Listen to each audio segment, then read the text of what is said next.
I'm a real dog.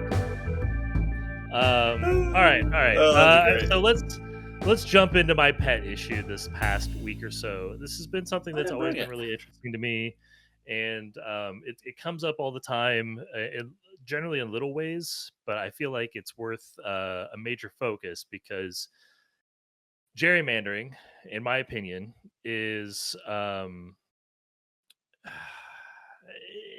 very divisive issue. I think that generally speaking, it really is a way to disenfranchise people that have already cast their vote, which is an interesting thing. You get to show up, you get to vote.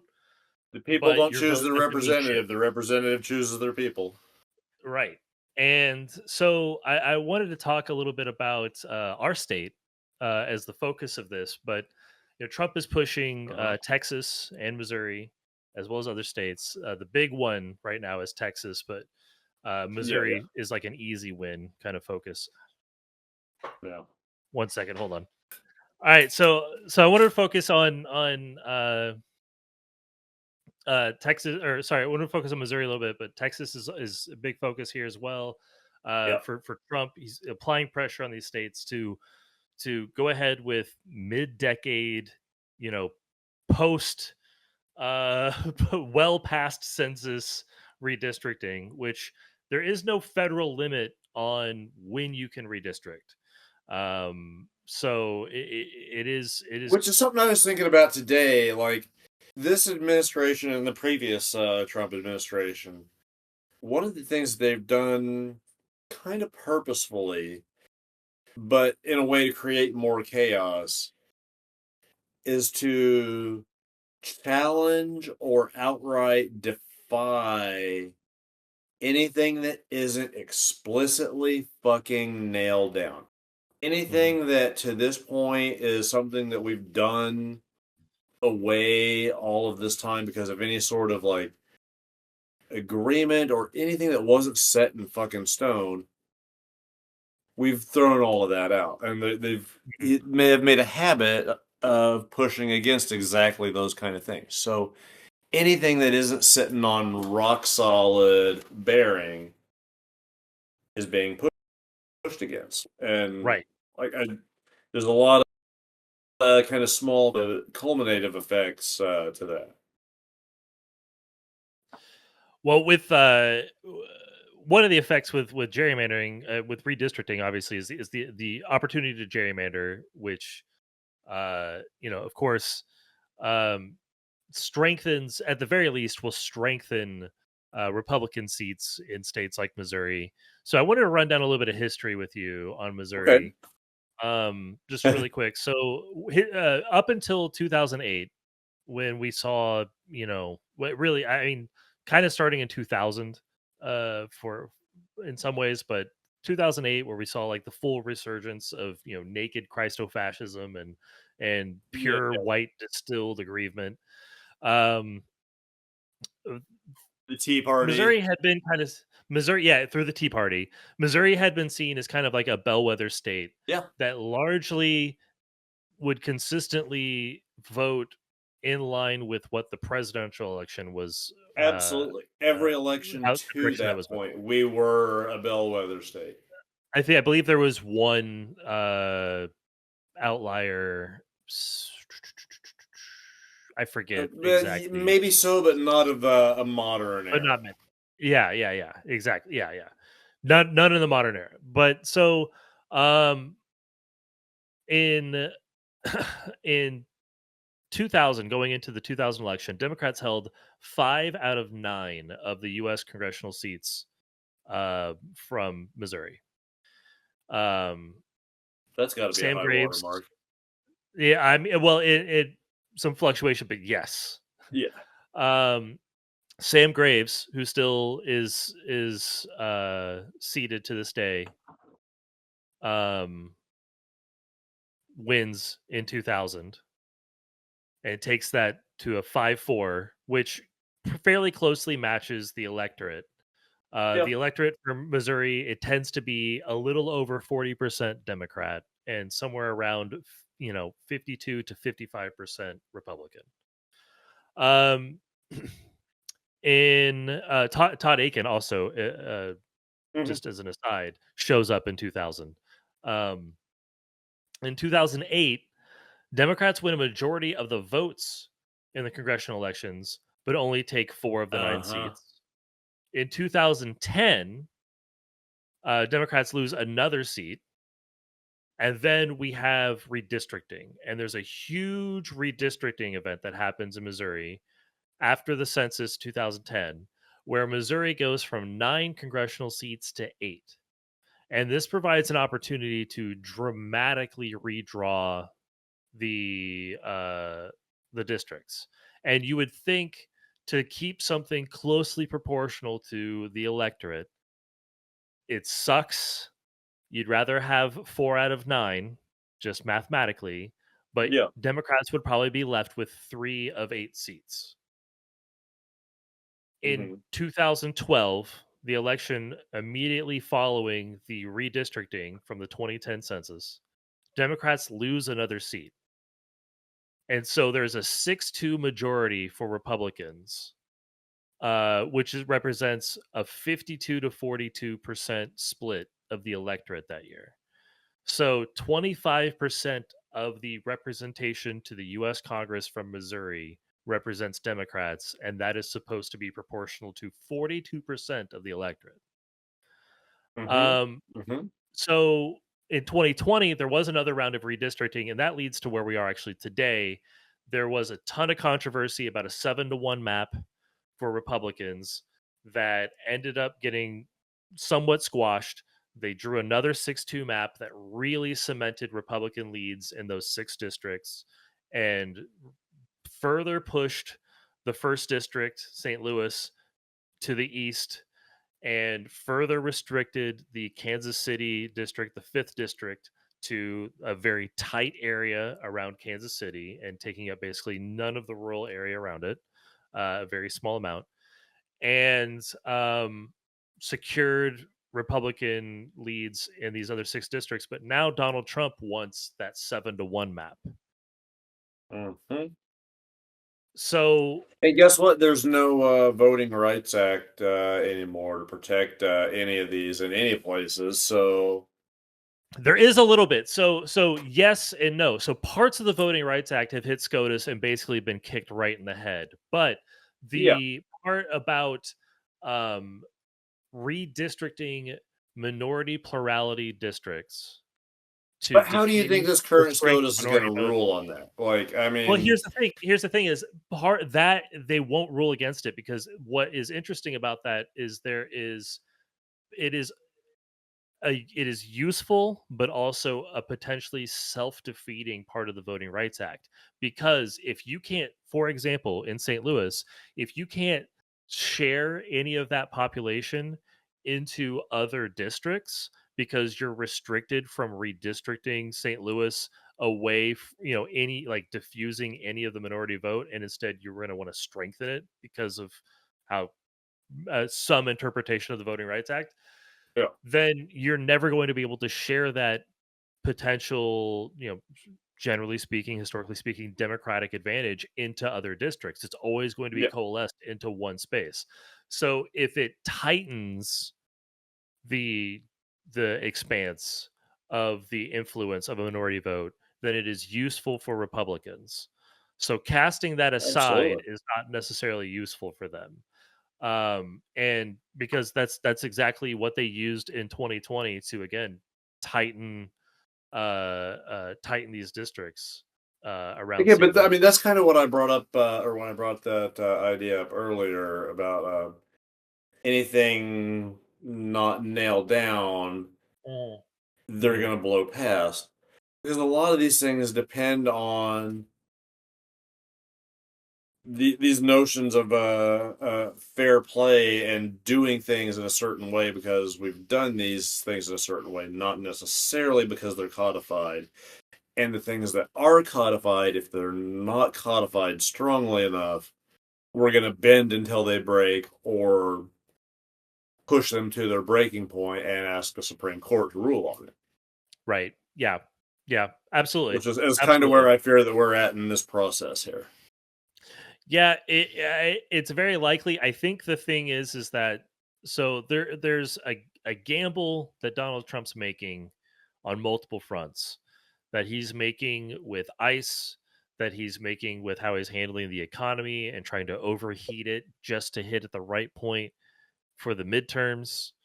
They're still playing, they're still placating electoral politics enough that they're obviously trying to secure a mandate through the midterm election.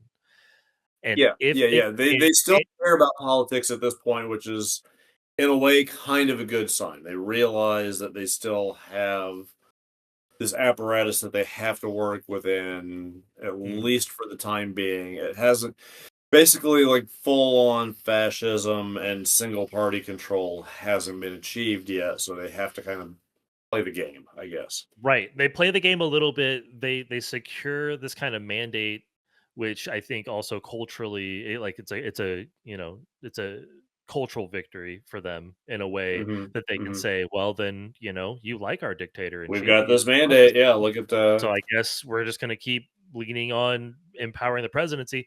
So yeah, they want to secure this mandate, but if they were to gerrymander and bust up the 5th district and they weren't careful about this map, and there was, I don't know, a Democratic Party that decided to wake up and do anything, have any A sort of girl can actual, dream. yeah, I mean, honestly, it's not that they're not doing anything. They are doing things, but there is no clear unified vision, and that is absolutely the fucking problem. Is there is The no leadership of the Democratic Party is is weak. either It's pathetic. complicit or so utterly lacking in imagination that it's L- pathetic. literally, literally, nobody wants to listen to Chuck Schumer talk. Nobody. Good. No one should have to listen to Chuck Schumer talk.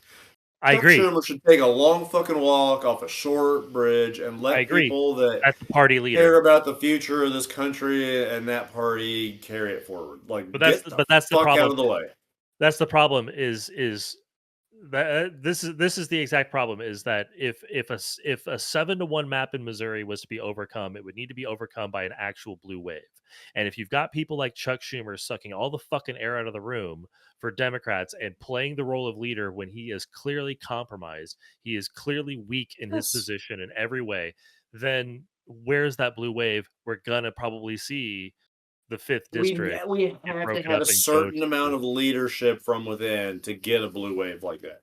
yeah. I mean, even no matter regardless of the political climate, without some sort of direction and some sort of rallying forces to rally the energy behind, the wave's never going to go anywhere. So Mhm. need a certain amount of players within the political space that can galvanize and energize people. You need your AOCs, Bernies, whoever can capture that energy.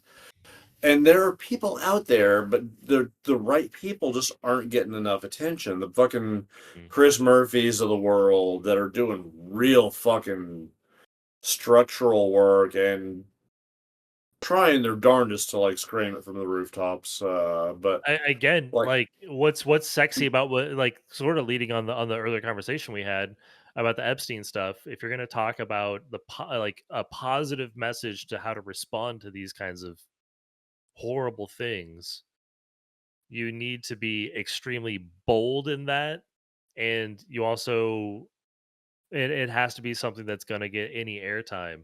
And the unfortunate thing about Murphy is the guy just doesn't get play. He just yeah, doesn't. nobody pays attention to him regardless of how of where he is. Like, he's not going to get that national attention because Yeah, he's not a fucking pretty boy like Gavin Newsom.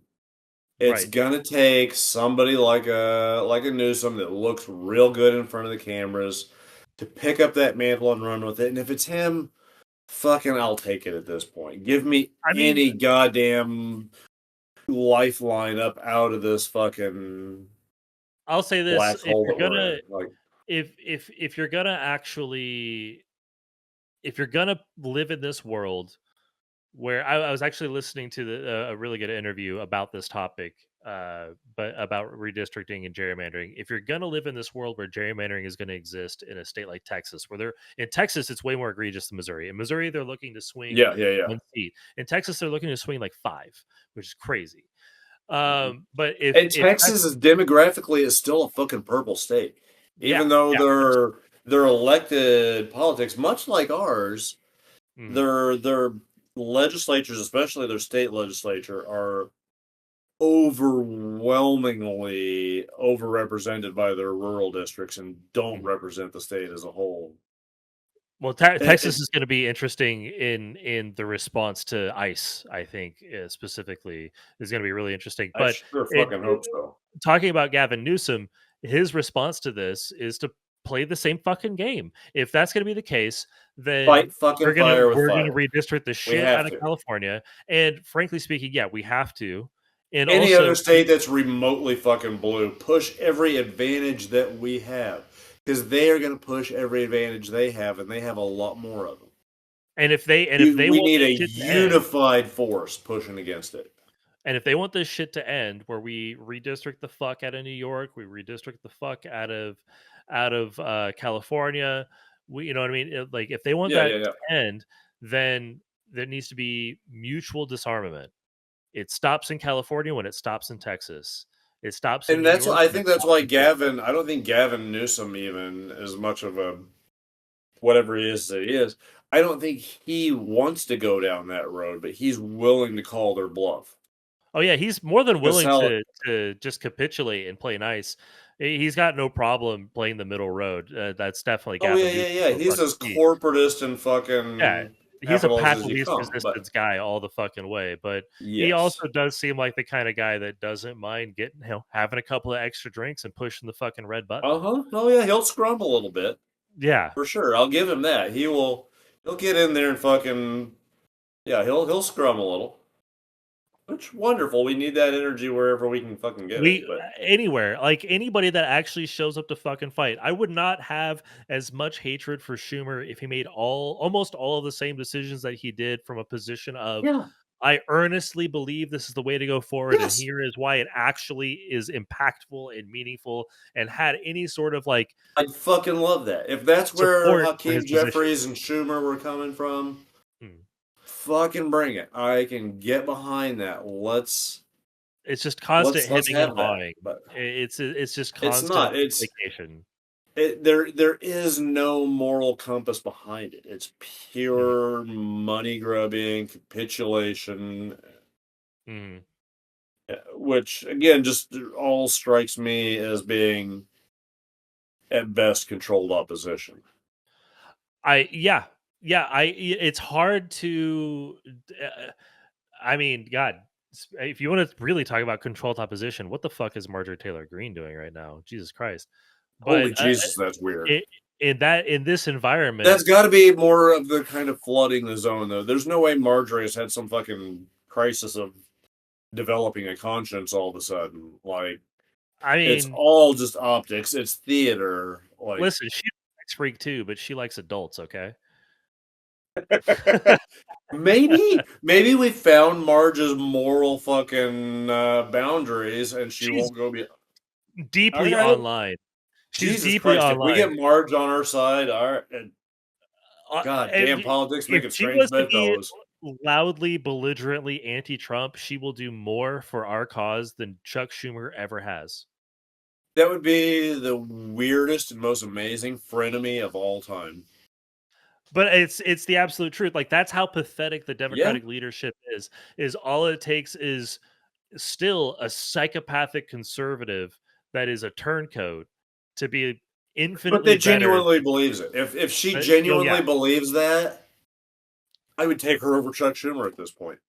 I think NTG Almost. is a true believer. I think she's a true I believer. So I Mm. really do. Yeah, I I kind of do too. Like she like was out there fucking yelling at kids who had just gotten fucking school massacred before it was cool or anybody gave a shit.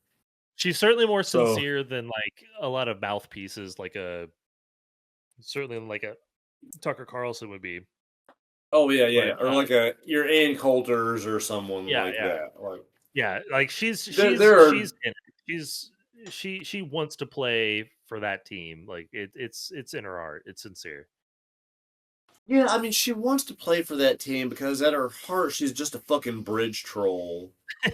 And thus far, Uh, yeah, that fucking troll personality that she has and the absolute lack of morals that would have seemed up to this point have yeah, lined up very well with the Republican Party. So it's just a natural fit, match made in heaven there. yeah. Agreed. Yeah, But if there absolutely. is some odd little fiber of moral character in there, like, god damn, that's an interesting development. Like, It's just I think again it comes down to then threading the needle of how do we find out what it is that MTG would at least not show up on a vote for that it would actually help the Democratic Party. You know what I mean? Like what is yeah, what how do is we harness this?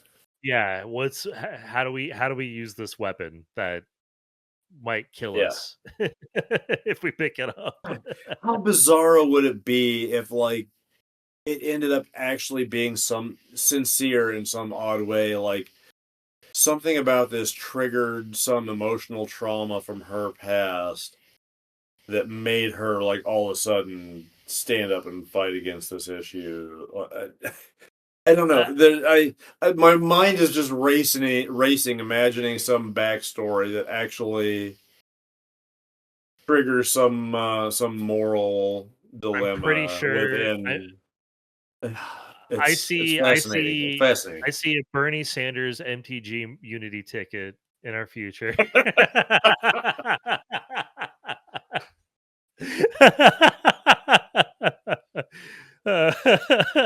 Wow. God, that is the last possible thing I would have ever considered in any fucking way. Thank you for that. Thank you. Yeah, you're welcome. You're welcome. Sleep well. Oh, God. May all your wildest dreams also It's, somehow be nightmares. it is. At the same time, it's so incredibly titillating and provocative and exciting, but then horrifying and like, Horrifying. oh God, what do I? Like, did you watch Uh, The Good Place by any chance? Are yeah, you oh yeah, familiar with that absolutely. scene? Oh I yeah, love I the good can't place. remember. I feel like Chidi after he saw the time knife. Like, the brain can't even put these things together. It, Like, I had the entirety of the universe like flooded into my mind in a split second. all I Oh, can say is the possibilities of this world. I mean, they are brain shearing. The world that we truly live endless, in aren't they? is so incredibly wild. There is Uh, truly an infinity around us in every direction, huh? yeah, yeah, Just- and it's frightening. It's frightening. The vastness of that infinity is that is existential terror. And I'm glad to have introduced you to a small piece of how Thank far you. that existential terror can go. Just when I thought I had a little bit of a grip on just how broad existential horror can be. Yeah. Nope. Nope. There's still more layers. There's more layers to that onion. So I want to Oh, bring anyway. I want to circle back on the redistricting thing. So one Yes, please. another thing that does help battle against redistricting is something we again we mentioned this in our first conversation, but it's always worth repeating. When you have a Democratic Party that has basically constricted itself to strong urban strongholds, um, you end up with an absence of representation, even in just not even just in who gets elected, but in who shows up for the vote to be voted on Yeah. in rural Uh-huh. districts. And in small rural districts and small rural seats, an emphasis on making sure at least there's always a Democrat that shows up has huge effects on larger races. It has massive, Absolutely. massive effects. And And the way to combat gerrymandering is to not only empower those lower level seats, but also put forth actually powerful candidates in newly gerrymandered districts. And Because those any district candidates that turns they exist and they will rise to the occasion when you create the conditions for mm, them to do so. mm, We should have listened to fucking Howard Dean a long time ago because he recognized back at the time the uh, machine that we yeah. were fighting against. Yeah. Uh, but I no. need a we need a soundboard so bad. We need a soundboard, and we need Howard Dean on that fucking soundboard Yeah. That was my best immediately. Howard Dean. That's no, it's perfect. There's But literally never been no, the Republicans, God, to their fucking credit, noticed this a long time ago, and they instituted their 50-state solution, their really broad, wide playbook in those like nascent halcyon days of the late 2000s or late 90s and early 2000s. They more. put this long-term strategy into place of playing in every district and gaining control of state houses. They Yeah. made it their focal point at that time to capture state houses because it's put them in this position of power in so many places, which is built up to this broader position of power that they're in because they can control the terms, they can Mhm. control the rules on the game on the ground in all these different little places by having so much local control. They realized that old axiom of all politics is local and really, Yeah. really applied that structurally to a larger in-game goal. And that's all Project 2025 is. That was Mhm. essentially the origins of Project 2025 way back at the turn of the century there when they started these grassrootsy Tea Party movement, which obviously not genuinely grassrootsy, they were astroturfed all the fun.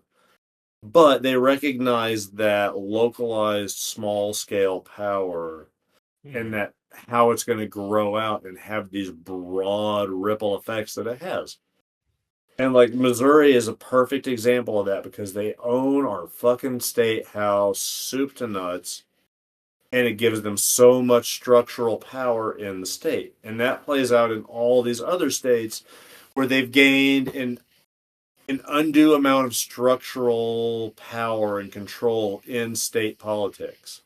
The Missouri right now for Missourians, I think, is widely recognized.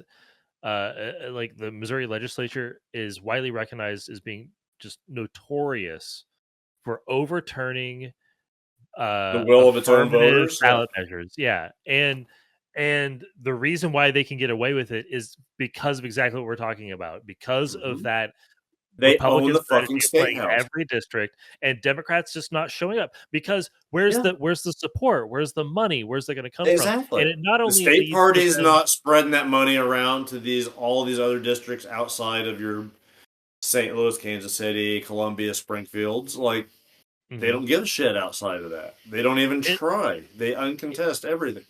Put a fucking name on those ballots. mhm. Pay the cost to fucking get somebody registered, like whatever the fee is to get a name on a ballot in every fucking district on every fucking race. Mhm. And if it's like you said, we're building that momentum. All those gains slowly start to take hold when people in these BFE fucking Missouri districts see there is that option on every fucking choice. Right. Oh, I can actually do that. I don't have to just vote for this guy who's the only name for city comptroller, even though I went to high school with him and I saw him fucking his dad's sheep half the time.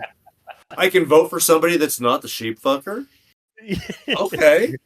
It turns And out maybe the non sheep fucker wins every now and again. Like, maybe but yeah. it builds It up that it way. only takes one out of like 20 of these completely uncontested districts to start, like, which would take almost no real startup cost to get going. You just put a name on the ballot, Nothing. It like costs nothing in the grand scale of things with the resources that a political party has to yeah, play with. That costs fucking exactly. nothing. It It costs costs it costs less than you little. spend fucking mailing out flyers. The Just other do it. thing that's the other thing that's important to note too is that it does actually help create a wider funding base for the party itself, because if you are just present in more counties in the country, then people are going to want to give you money because they're going to see material benefits from the representation that you provide. And And that is also just our simple lizard brain, like the name recognition and the exposure fucking goes a long way in a lot of people's stupid fucking brains. But in yeah. all of our stupid fucking brains, we're all susceptible to it to a degree. And that's But part of what leads to some of the media capture, going back to our previous conversation again. That's part of what leads to some of the media capture as well by Republicans, is because they're the people that are there. yeah, They're the they're people that are there. showing up is half the battle. Like, Yeah. and they Oh yeah, yeah. recognized that a long time ago. Yep, just being there. Yeah, so I think redistricting needs to be like a focus for people, because it affects so much, but it's important to see how it branches out into these other local topics, and Yeah, it's not as simple as I not think at all. the news stories tend to be about it. It tends to be very straightforward. There's a lot of stuff at play. Like, for example, why, like, and going back to our local Missouri stuff, like why the fifth district is even being targeted. There's a couple of reasons. One is that it is actually somewhat electorally vulnerable. Uh, All righty there. Sorry about that. yeah, no problem, no problem.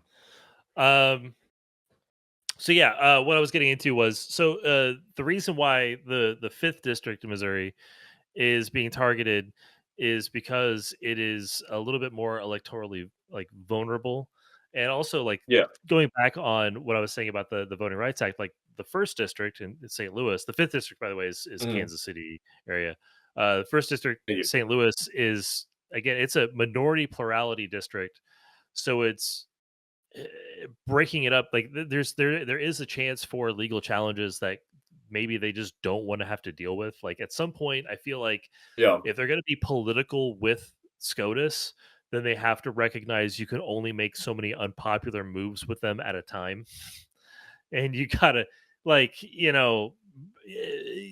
let it breathe a little bit. So they don't want to gum up the works. They don't want to gum up the timing, because there's so much emphasis, I think, being put on this midterm election right now.